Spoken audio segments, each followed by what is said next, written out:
নমস্কাৰ বন্ধুসকল, সৰ্বপ্ৰথমে হাইস্কুল শিক্ষান্ত পৰীক্ষাত অৱতীৰ্ণ হোৱা সমূহ পৰীক্ষাৰ্থীলৈ আন্তৰিক শুভেচ্ছা জনালোঁ। লোহিত দিক্ৰং হাইস্কুলত কেন্দ্ৰত আজি হাইস্কুল শিক্ষান্ত পৰীক্ষাৰ আজি প্ৰথম যি পৰীক্ষা তাকে চাবলৈ অগণন মানুহ আহিছে। তাকে চাই বহুত ভাল লাগিল। তাকে আপোনালোককো দেখাম বুলি ভাবি এটি ভিডিঅ' প্ৰস্তুত কৰিলোঁ। যদি ভাল লাগিলে চবে লাইক কৰিব, কমেণ্ট কৰিব আৰু শ্বেয়াৰ কৰিব। যিমান পাৰে বেছি শ্বেয়াৰ কৰিব, কমেণ্ট কৰিব বুলি আশা ৰাখিলোঁ। তাকে চাওক,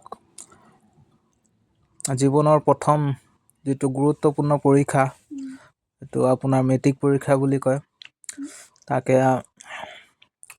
সকলো অভিভাৱক, পৰীক্ষাৰ্থী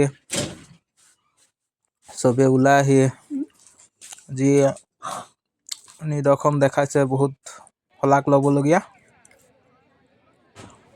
সদৌ শেষত সকলোকে নমস্কাৰ জনাই আজি মোৰ যি ভিডিঅ' প্ৰস্তুত কৰিছিলোঁ শেষ সমাপ্ত কৰিলোঁ। ধন্যবাদ।